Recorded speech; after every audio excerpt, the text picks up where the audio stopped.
সন্তানকে কখনোই কারো সামনে আনেননি অদিতি দেবরাজ। স্বামী গ্রেপ্তারের হতেই ছেলেকে নিয়ে পগারপাড় অদিতি। কোথায় লুকিয়ে প্রাক্তন বিধায়িকা? চোখে জল দেবরাজ চক্রবর্তীর মায়ের। বিস্তারিত থাকছে এই প্রতিবেদনে। বন্ধুরা, চ্যানেলে নতুন হলে চ্যানেলটি সাবস্ক্রাইব করে রাখতে পারেন ও ভিডিওটি শেয়ার করতে পারেন। দেবরাজ চক্রবর্তী গ্রেপ্তার হওয়ার পর নতুন করে চর্চায় উঠে এসেছেন গায়িকা ও প্রাক্তন বিধায়িকা অদিতি মুন্সির ব্যক্তিগত জীবন। জানা গিয়েছে যে ফ্ল্যাটে তিনি দীর্ঘদিন থাকতেন সেখানে এখন তালা ঝুলছে। ওই ফ্ল্যাটেই অদিতির একটি রেকর্ডিং স্টুডিও ছিল, পাশাপাশি বিভিন্ন বাদ্যযন্ত্রের সংগ্রহও রাখা ছিল সেখানে। এই বছরের জানুয়ারি মাসে মা হন অদিতি মুন্সি। সন্তানের জন্মের পর থেকে ছেলেকে নিয়েই ওই ফ্ল্যাটে সময় কাটাচ্ছিলেন তিনি। তবে এখনও পর্যন্ত ছেলের সম্পর্কে কোনো ছবি বা ভিডিও সমাজ মাধ্যমে প্রকাশ করেননি অদিতি বা দেবরাজ কেউই। সেই কারণেই তাদের সন্তানকে নিয়ে কৌতূহল রয়েছে অনুরাগীদের মধ্যে। এর আগে এক সাক্ষাৎকারে অদিতি জানিয়েছিলেন ছেলে এখনও খুব ছোট বলেই তাকে প্রকাশ্যে আনেননি। তিনি বলেন, সময় হলে সকলের আশীর্বাদ নেওয়ার জন্যই ছেলেকে সবার সামনে নিয়ে আসবেন।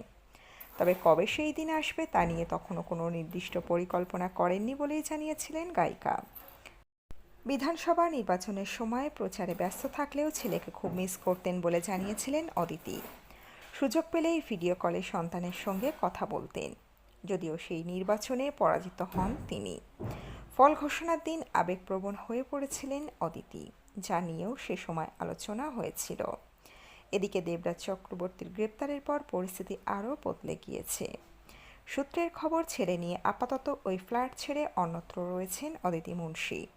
তবে স্বামীর গ্রেফতারি বা বর্তমান পরিস্থিতি নিয়ে এখনও পর্যন্ত প্রকাশ্যে কোনো মন্তব্য করেননি তিনি। অপরদিকে অদিতি মুন্সির শাশুড়ি দেবরাজ চক্রবর্তীর মা বলছেন, আমার ছেলে সাচ্চা, ওকে মিথ্যা কেসে ফাঁসানো হচ্ছে। আমার ছেলেকে আমি সেই শিক্ষা দিইনি, ও চোখে চোখ রেখে কথা বলতে জানে। সত্যিটা সামনে আসলেই ও মাথা উঁচু করে বেরিয়ে আসবে। দেবরাজ চক্রবর্তীর গ্রেপ্তারিতে বিস্ফোরক অদিতি মুন্সির শাশুড়ি। ছেলেকে নিয়ে আর কি বললেন তিনি। বিধাননগর পুর নিগমের প্রাক্তন মেয়র, পারিষদ তথা তৃণমূলের হেভিওয়েট নেতা দেবরাজ চক্রবর্তী ও তাঁর স্ত্রী প্রখ্যাত সঙ্গীতশিল্পী তথা প্রাক্তন বিধায়ক অদিতি মুন্সিকে নিয়ে রাজ্য রাজনীতিতে চর্চা দীর্ঘদিনের। তৃণমূল কংগ্রেসের সর্বভারতীয় সাধারণ সম্পাদক অভিষেক বন্দ্যোপাধ্যায়ের অত্যন্ত ঘনিষ্ঠ হিসেবে পরিচিত দেবরাজের রাজনৈতিক উত্থান ছিল উল্কার গতিতে। তবে সম্প্রতি তাঁর বিরুদ্ধে তোলাবাজি, বেআইনি জমি দখল এবং আয় বহির্ভূত বিপুল সম্পত্তির মারাত্মক সব অভিযোগ উঠতে শুরু করে।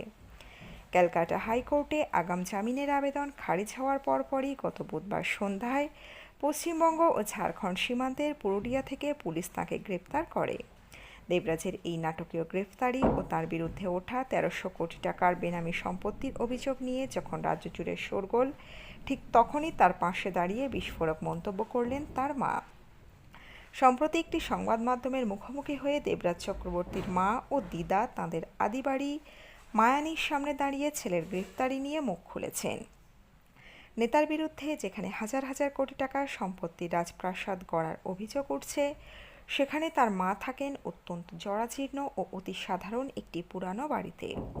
দেবরাজের মা জানিয়েছেন, ছেলের গ্রেফতারির পর পুলিশি হয়রানি ও জেরা এড়াতে আতঙ্কে তাদের বাড়ির পুরানো পরিচারক ও কাজের লোকেরাও পালিয়ে গিয়েছে।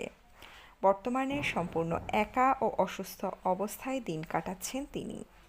ছেলের হঠাৎ এই বিপদের কথা শুনে এবং চারপাশের পরিস্থিতি দেখে তিনি শারীরিক ও মানসিকভাবে ভীষণ ভেঙে পড়েছেন। ছেলের বিরুদ্ধে ওঠা তোলাবাজি, কোটি কোটি টাকার দুর্নীতি, নারী পাচার কিংবা বেআইনি জমি দখলের মতো সব অভিযোগকে সম্পূর্ণ মিথ্যা ও অবাস্তব বলে উড়িয়ে দিয়েছেন দেবরাজের মা।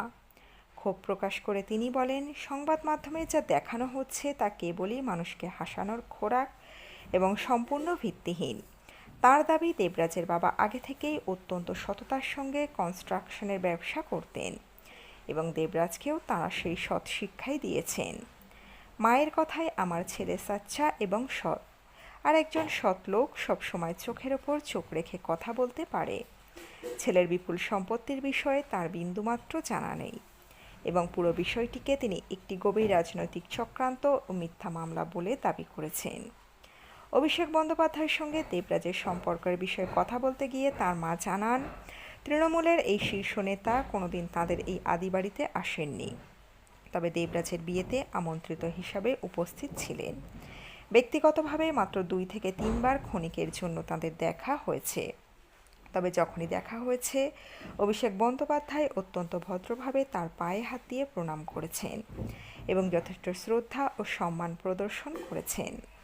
এছাড়া দার্জিলিংয়ে পাহাড়ে কিনে রাখা ও তারপরে বিক্রি করে দেওয়ার যে গুঞ্জন রটেছে, সে প্রসঙ্গে মা জানান যে আগে হয়তো এমন কিছু ছিল, তবে বর্তমান পরিস্থিতি বা সেটির কেনাবেচা নিয়ে তার কাছে স্পষ্ট কোনো তথ্য নেই। দেবরাজ ও অদিতি মুন্সি কেন এই জরাজীর্ণ আদি বাড়িতে না থেকে অন্য ফ্ল্যাটে থাকেন, সে বিষয়েও তার মা স্পষ্ট ব্যাখ্যা দিয়েছেন। তিনি জানান যে তাদের মধ্যে কোনো পারিবারিক অশান্তি বা দূরত্ব নেই। পুত্রবধূ অদিতি অত্যন্ত ভালো মেয়ে। আসলে সন্তান হওয়ার পর এবং এই পুরানো বাড়িতে লিফট বা অন্যান্য আধুনিক সুযোগ সুবিধা না থাকার কারণেই তারা অন্য জায়গায় স্থানান্তরিত হতে বাধ্য হয়েছেন।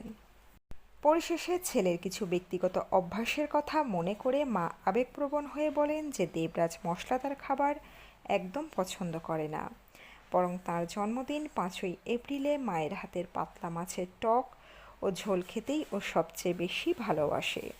সমস্ত ঝড়ঝাপটা পেরিয়ে ছেলে খুব তাড়াতাড়ি নির্দোষ প্রমাণিত হয়ে আবার ঘরে ফিরে আসবে, এই আশাতেই দিন গুনছেন এক অসহায় মা। বন্ধুরা, আপনাদের মতামত রাখবেন কমেন্ট বক্সে। এই আপডেটে ছিল এতটুকুই। দ্রুত ফিরে আসছি এরকমই নতুন কোনো আপডেট নিয়ে।